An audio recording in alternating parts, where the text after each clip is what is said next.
if we hadn't have had the understanding, we would have, I think it would have been possible for us to have not had the opportunity to experience the beauty, because our stories, or I'll talk for me, if my story could possibly have been, well, I can't have a close relationship, intimate relationship, if I'm not living with the person. I can't have a relationship with somebody who lives in a country where I can't speak the language. You know, I can't have a relationship with somebody whose life is just so different to mine. You know, that kind of closed-mindedness. Yeah, that was possibility. That was a possibility. Anything is possible. But you spoke about the understanding that helped the two of you look beyond all the, you know, quote unquote, what's normal, what's not normal, the social conditioning. So can you speak more about that? What was the understanding that the two of you shared that helped you move you beyond to something beautiful? Two things, really. I guess the first thing is that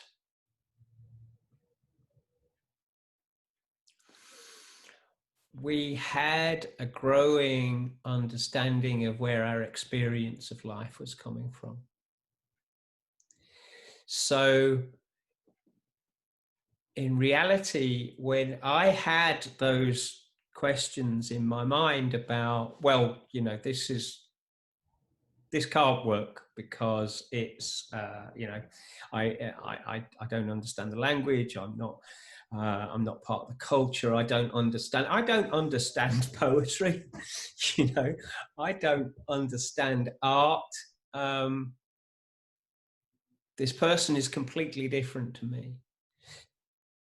If I didn't know that those thoughts were coming from my insecurity, coming from my fear of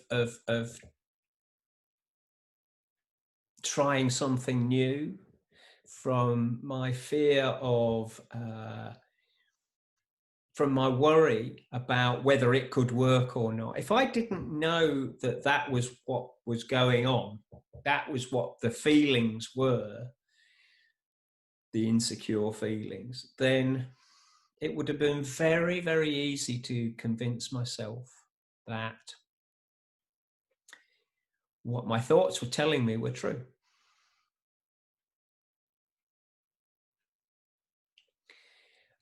And so the understanding, what it gave me in that time, was just not to hold those thoughts so tightly, not to give in to the insecurity and the feelings of fear and worry, but to honor the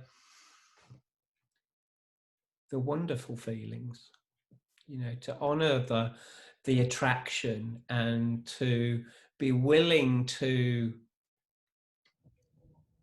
try new things. The other thing that I learned from the understanding was that underneath the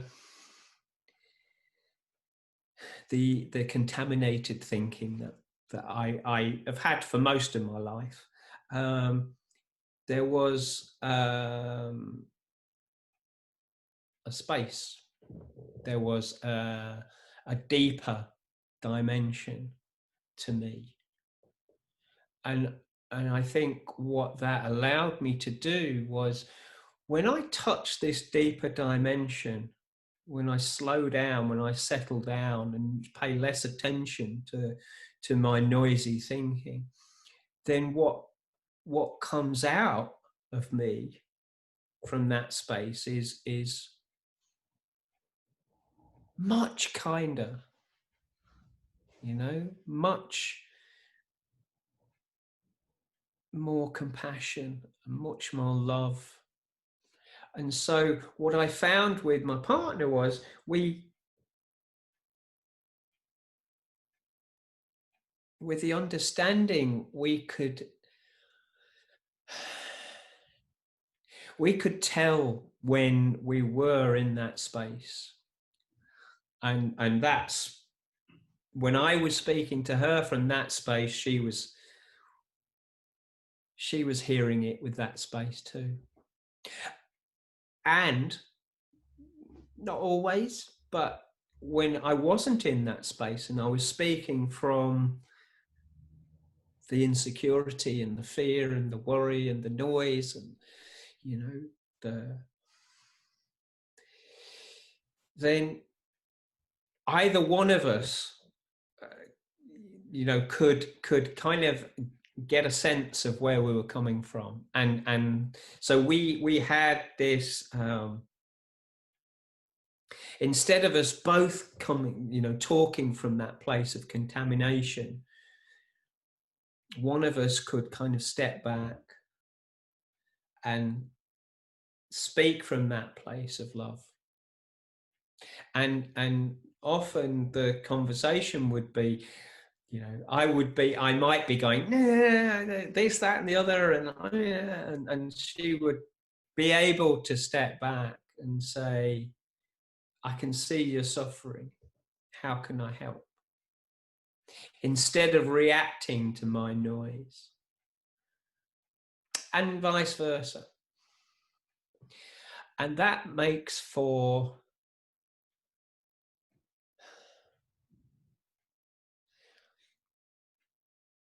a relationship that understands, a relationship that is more compassionate, and a relationship that is kinder and flows.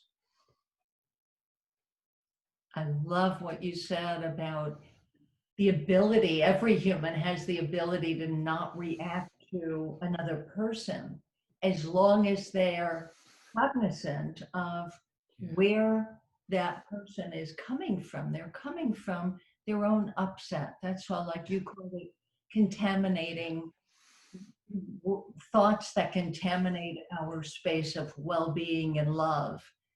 All those insecure thoughts that get in the way of just your love. Yeah. But knowing that and having that understanding, as you say, understanding that's how life comes through all of us. Sometimes it comes through with some nasty thinking. Yeah. And when the partner understands that, they don't blame the other person being in a space of nasty thinking. Yeah. You just, like you say, take a step back. And I love how she would say to you, "Can I help? I see you're struggling." Yeah. And there's a really, really important part for that I learned with relationships, is that when I know how lost I can get in my thinking, in my fear and my worry, I know how lost I can get.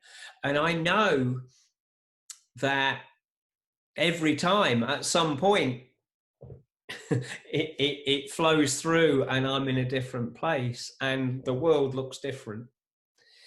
So if I understand that about me, then when I see it happening in somebody else and I'm not collaborating in it, then having compassion for them, to see that it's the most innocent thing in the world to get lost in, and it ain't personal. it's not about me, or it's not about her. It's just us getting lost temporarily. That is so beautiful. It's so miraculous, you know, to know that it's all innocent. Yeah, and it's temporary. It's not permanent, you know, because people get so scared. Oh, Yeah, this is how it's going to be forever. Yeah, yeah. What do I do about it? You know, yeah. There's nothing to be done. yeah. Everyone gets lost. Everyone from time to time, you know. You could hear a song on a radio and have something trigger that sets you off. And Oh innocent. boy. You Oh don't, boy. you don't even know where it came from sometimes. Yeah. Just set off, you know. Yeah. Yeah. How beautiful to be in a relationship where at least one person, but you're in a relationship where both people have this understanding about Yeah. the how life comes through us, through our own thinking. Yeah. It's not coming at us. Yeah. And that's also the beauty of it. That's where the trust comes from. In that, you know, life, the principles, the energy of life is flowing through us. It's not up to us to control it. It's not up to us to control the relationship. It's not up to us to find you know, to plot a direction and a place to get to. And you know, there's something so freeing about knowing that it's all guided, knowing that it's life that's living us, not our insecurities and our fears and our worst nightmares about what could happen if. Yeah, there's so many ways we can scare ourselves, right? Yeah.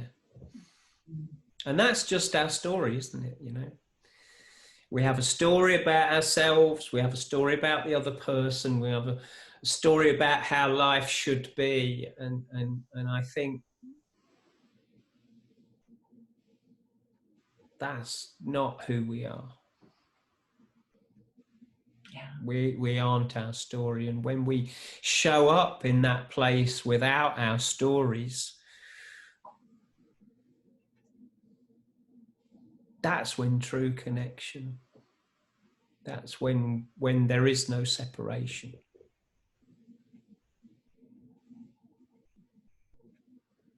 And That's that, when life can have its way with us, you know. yeah. That's when life can have its way with us. When we get out of the way, it can help so many people to recognize that we're all in this boat together. We're all in this soup of thought, you know? It's always running through us, but it doesn't have to run us. And it's not who we are. Yeah.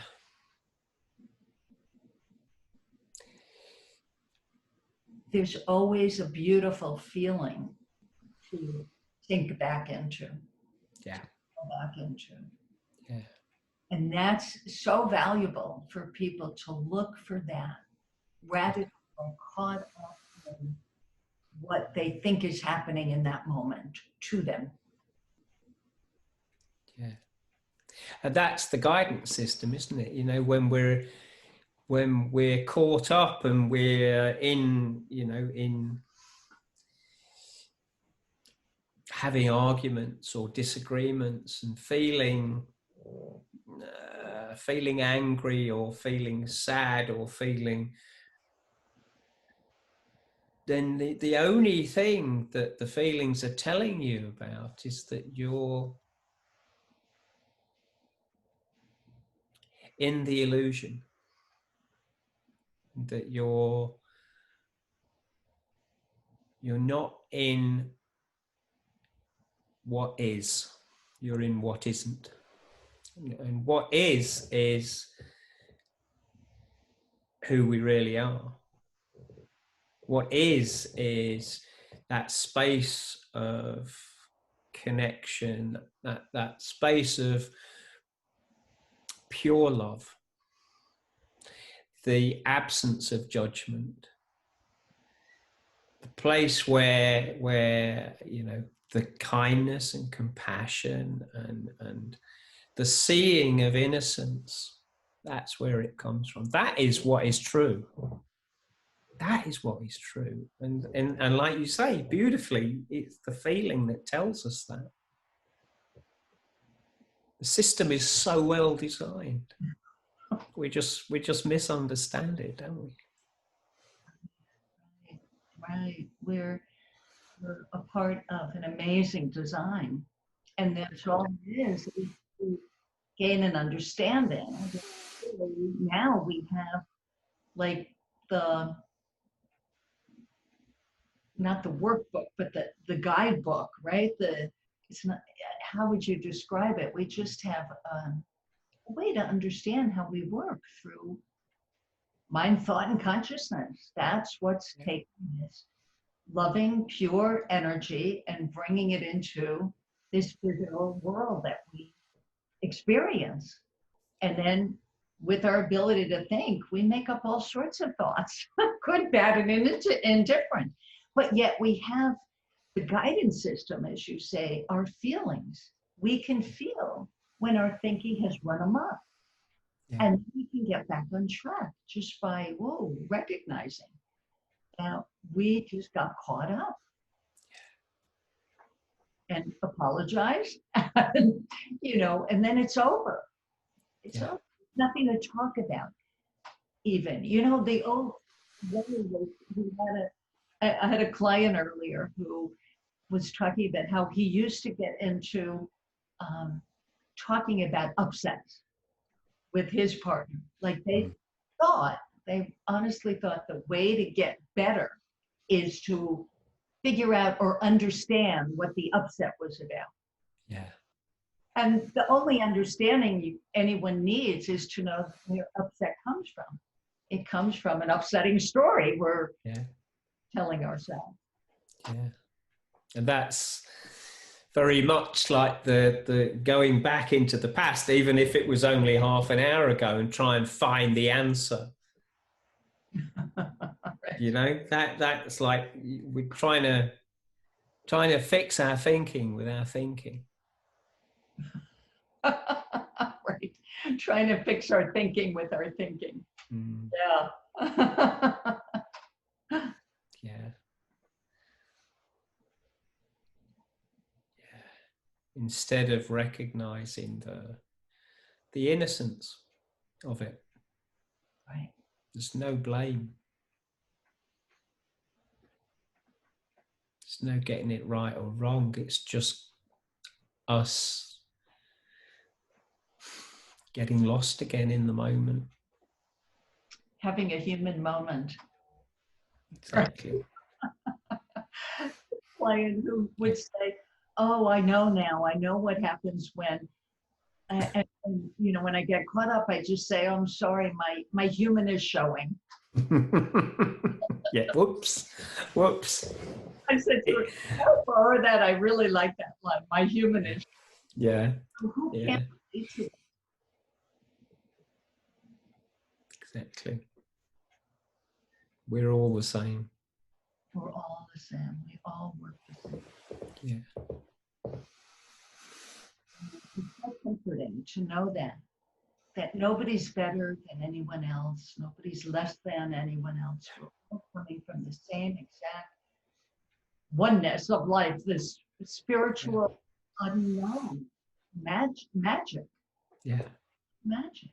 We can't touch it, feel it, taste it, but we know that it's there. It's taking care of us somehow. Well, that's beautiful. As you were saying that, I was thinking, it's resting in the unknown, resting in the mystery of life. Because we can't see the big picture. You know, we can't see how life works. Problems happen when we think we do. Yeah. When we see that we haven't got a clue, we really don't understand how it works, then, but it works, you know. That's the evidence is everywhere, you know. Nature comes and it nourishes us, it lives us, it breathes us, it feeds us,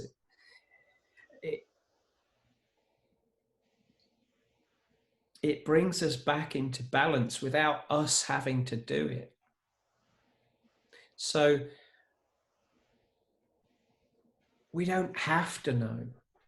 All we have to do is fall into it, relax into life, and allow life to guide us. Yeah. Just get in the flow and allow it to carry us. I mean, what a relief, right? I mean, just knowing that is so calming. Yeah. And forget. Because We forget. Yeah. Yeah. Every now and again we think, oh no, I need to control this bit. I'm not going to be okay if I don't control this bit. Yeah. And then how does that work out? Life goes, okay, you'll be back. I know. Yeah. Well, this has been such a delight, Stef. It really, really has, Laurie. Yeah. I don't know if there's any last things you'd like to leave people who are listening with, as far as just had a capacity to have a beautiful life and have a beautiful relationship, even with so many, you know, people will say, oh, but how can I have a relationship with somebody who's so different than me? Well, you're the perfect example that there's so much beauty in that. Are you kidding? It doesn't matter how different. Absolutely. It doesn't matter if they match who you thought you would be with, you know, and none of it. That's just stories we tell each other. It's the feelings you can fall in together. You know, you happen to find somebody who is able to fall into that beautiful feeling with you. Mm-hmm.